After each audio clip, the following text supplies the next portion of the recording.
माता मंदिर में जनसभा को संबोधित करते 84 विधायक राजकुमार रौत ने कहा कि शिक्षा से व्यक्ति के व्यक्तित्व का निर्माण संभव है, शिक्षा से ही समाज उत्थान उद्धार है। और भी क्या कहा विधायक रौत ने, सुनिए उन्हीं की मुझ जुबानी। चल रहा है, कुछ हमारे कर्मचारी मिलकर प्लान कर रहे हैं और कई जगह पहले शायद कर भी रखा है उन्होंने, तो इसमें मेरी ओर से भी मदद करने की पूरी कोशिश करूंगा। पढ़ाई लिखाई पे आप ध्यान दिलाएं, शिक्षा पे ध्यान दिलाएं और ऐसे कार्यक्रम में और अपन मिलते रहेंगे। आप सब हमारे जो आप तो तारीफ कर रहे हो मेरी, वो मेरी अकेले की बदौलत नहीं, आप सबकी बदौलत है।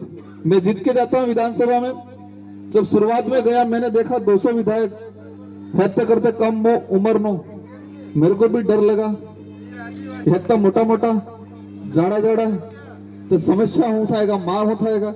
लेकिन मेरे दिमाग में एक ही था कि नहीं, मैं राजकुमार रौत अकेला नहीं है, 84 की 2.5 लाख जनता मेरे साथ है, इसलिए डरने की जरूरत नहीं है। और मैंने कोशिश की है। और देश को आजादी दिलाने के लिए हमारे पूर्वजों ने, इस देश के जो शहीद थे, उन शहीदों ने अपनी कुर्बानियां दी। कुर्बानी देने के बाद देश को आजाद करवाया, और आजाद इसलिए करवाया कि हमारे आने वाली पीढ़ी सुरक्षित रहेगी, मस्त रहेगी, स्वतंत्र रहेगी, इसलिए आजाद कराया। और संविधान में कहा गया कि इस देश के अंदर जनता का राज है। किसका राज है? जनता का राज है। तो जनता का राज है, वो हर 5 साल के अंदर अपनी जनता को अपना मत देने का अधिकार है। मतलब मत के माध्यम से संसद में, पंचायत में, लोकसभा में, राज्यसभा में जनप्रतिनिधि चुन के जाता है। तो ताकत किसके पास है? जनता के पास है, हमारे पास नहीं है। हमें मिला होगा 5 साल के लिए, 5 साल के बाद आपके समान ही हम। जनता चॉइस करेगी, जनता चयन करेगी क्या करना है क्या नहीं करना है। मतलब इससे यह साबित हुआ कि हमारे देश के अंदर जनता के हाथ में पावर है, नेता के हाथ में सिर्फ 5 साल के लिए।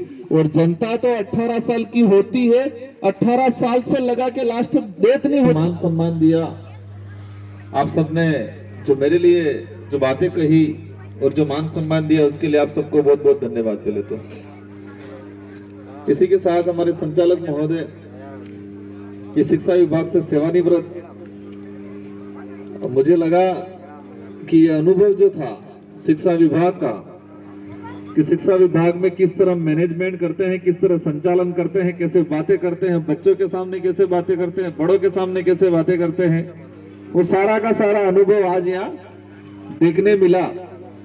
और उसी अनुभव की बात करें, आपने मेरे लिए जो बातें बोली, जो तालियां बजाई, तो मेरे जब कोई तारीफ करता है या मेरे लिए कोई अच्छी बात करता है तो मेरे को डर लगता है। और डर इस बात का लगता है कि जनता मुझ पे इतना विश्वास करती है और जनता के दिल में मैं कहीं न कहीं बसा हूं। तो मुझे डर इस बात का लगता है कि मुझे और तेजी से काम करना है, और ज्यादा काम करना है, क्योंकि ये उम्मीद है, वो उम्मीद कहीं टूटनी नहीं चाहिए, इस बात का डर लगता है। आज एक विधायक होने के नाते आप सबके बीच में यहाँ पहुंचा, और यहाँ पर लगभग 1-2 बार पहले भी मुझे आने का अवसर मिला था। लेकिन उस समय आए थे तब लगभग सब युवा विशेषकर 21-22 साल ना 25 साल ना लास्ट आणि एज ना 16 મળ્યા। लेकिन आज गड्ढा हमारे बुजुर्ग वडील, कई सेवानिवृत्त, कई हमारे महाराज भगत, सब के बीच में आज मिलने का अवसर मिला। लेकिन उस समय काम ही ऐसा हुआ था कि क्योंकि हम लोगों ने सोचा ही सिर्फ सीमित था। हम लोगों ने यही सोचा था कि फिलिप बे ही अपने ठीक है। और जब हमने इस नई विचारधारा ने ये आगाज किया तो किसी को यकीन नहीं हो रहा था कि आज जीतेंगे कि नहीं जीतेंगे। अगले सब थोड़ा सिटी ना आता था। स्वाभाविक है, ये होता है, क्योंकि बुजुर्ग लोग होते हैं, वो सोचते हैं सोच समझ के, फिर तो उस समय किसी को नहीं एहसास था कैसा होगा। लेकिन ये विचारधारा आई, उस विचारधारा आई तो लोग डूंगरपुर जिले को समझने लग गए। और 84 विधानसभा राजस्थान के किस कोने में है वो पता चल गया राजस्थान वालों को। सड़कें हैं, हमारे हेडपंप हैं वो पहले वाले भी कराते थे, मैं भी कराऊंगा। लेकिन हमको जो हमारे समाज को और हमारे जिले को और हमारी विधानसभा को जो पहचान मिली, वो पहचान अपन ने एक नया अलग रास्ता चुना और आप सब ने मेरे पे भरोसा किया और जो मुझे जिता के भेजा। क्योंकि उस समय किसी को भरोसा नहीं था, जितने के बाद भी किसी को यकीन नहीं था थवानो हुआ है। क्योंकि कई बार ऐसी ऐसी बातें आती कि नवा नवा सोरो है कौन नाने हो करवाने। कई जना कहता है कि जेंग आनंद खुर्सी नहीं मलवानी भी बेवानी, तो उससे मुझे बुरा नहीं लगता।